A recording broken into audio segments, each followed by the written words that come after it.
Mogotes Metals is closing in on two promising copper-gold targets in Argentina's Vicuña district, one of the sought-after exploration regions in South America.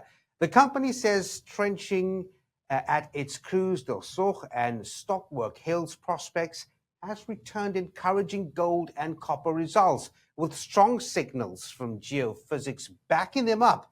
Both targets are shallow, large in scale, and ready to drill. It's a big step for the junior explorer as it pushes ahead in a neighborhood known for major discoveries. Well, joining us now is Allen Sabet, CEO of Mogotes Metals. Allen, thanks very much indeed for talking to us. Nice to be here. So what was significant about those findings at Cruz del Sur? Well, just to put this in context, we've been, running an exploration season here for just over 4 or 5 months. We have on this project, which sits directly adjacent to Filo del Sol in the Vicuña district, we've got about 8 or 9 new targets that are being explored or in different stages of target definition. In the south, we've got 2 targets that are very close together. They're called Cruz del Sur and Stockwork Hills. And so this update pertains to these 2 prospects out of the 8 or 9 that we have in our portfolio of targets, which are really high potential exploration targets. So in these 2 targets, what we've got is, we've developed them over time. This is kind of the culmination of all the data sets. What we're seeing here is large scale targets, compelling geophysical anomalies, both magnetic and chargeable, which is great. They sit there are 2 different settings. One of them has stockwork at the surface, and in that which is Stockwork Hills, we're seeing compelling numbers in the trenching that we've just released the results of. And in terms of the signature of the geophysics, the trenching, and what we're seeing in the geology, it's a compelling target that is ready now, in our opinion, to be drill tested. And the other one, Cruz del Sur, also large scale. We had initially put a drill hole into a blind geophysical target there in 2024.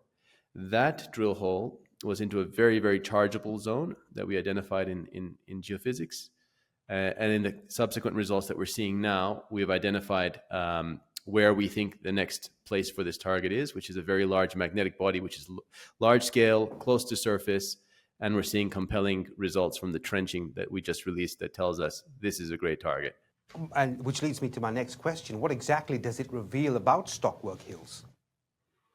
Yeah, so at the Stockwork Hills target, what we see is in the trenching, the assays above, we've got encouraging copper, gold numbers, and just reading off some of the numbers here, 147 meters at 0.2 grams gold, 600 ppm copper, including 12 meters at 0.3 grams gold, 0.32% copper. So these numbers, we're seeing these numbers at the top of the system, and what we're seeing, if you look at the cross section here in the press release, figure 3, the long section, you can see that a historic drill hole there by Vale drilled not into the target that we're looking at, but nearby. And at the base of that hole, you can see the elevated moly numbers. So what we think has happened here is that there's a very chargeable area identified in the geophysics. Sitting above that is an area of stockwork where we've trenched and found anomalous copper and gold. And sitting adjacent to that is that historic hole. And even in that drill hole, we're seeing at the base of that drill hole, moly vectors, which tell us, hey, we're onto something here, drilled into this nearby anomaly. So that's the Stockwork Hills target. It's untested in the sense that we've got a very large chargeability anomaly, which is also magnetic, that sits under quite interesting surface geology and geochem. So really, that was the last step required to understand. We needed more sampling at the surface to help us understand where's the best parts to drill into in conjunction with the geophysics, both magnetic and IP. Now, I was going to say, when you stack these up against others nearby, like Filo del Sol and Los Helados, what comes out of it? Oh, they're not. You don't stack this against Filo del Sol and Los Helados. What you have to see is that these are exploration targets, and so they're not discoveries yet. So they have the potential to become discoveries, and when they do, we'll have the character, we'll understand what's their nature, whether they're at the porphyry or level or the high sulfidation level, what their elemental makeup is, what the grades are. There's so many questions that need to be answered here. But what we have here is a constellation of coincident features, which in exploration, in exploration, that's what you like to see. You like to see conjunction of good geochemistry, vectors that are pointing you into a direction, which we're seeing in that drill hole that Vale drilled with the very strong Molly numbers at the base. You like to see good geophysical anomalies with strong numbers, which we're seeing both in the magnetic data and in the IP chargeability data. And what's important with those is not just the absolute numbers, but the patterns that you're seeing and how those patterns fit in with what you see at the surface. Yeah. What's the latest happenings on the exploration program at the project? Yeah, so we optioned a quite sizable chunk of the rest of the southern projection of the Filo del Sol trend. This is going back, I think, a couple of months now, and we've been boots on the ground there, working hard, sampling, mapping, and most recently initiated geophysics there. So results from that and the subsequent trenching work in the other prospects are flowing in the coming weeks, really soon. And finally, Allen, what can investors expect next? I mean, any timeline for results from other zones? Yes. As we've put the results from these trenches and these targets out, you can expect that some of the other prospects or targets that we've been working up will release results from those. Those are in Argentina mostly. And then in the northern newly optioned claims, we're expecting to release the sampling, mapping, and geophysics. Because the geophysics is underway, we're still seeing whether or not these things come out together.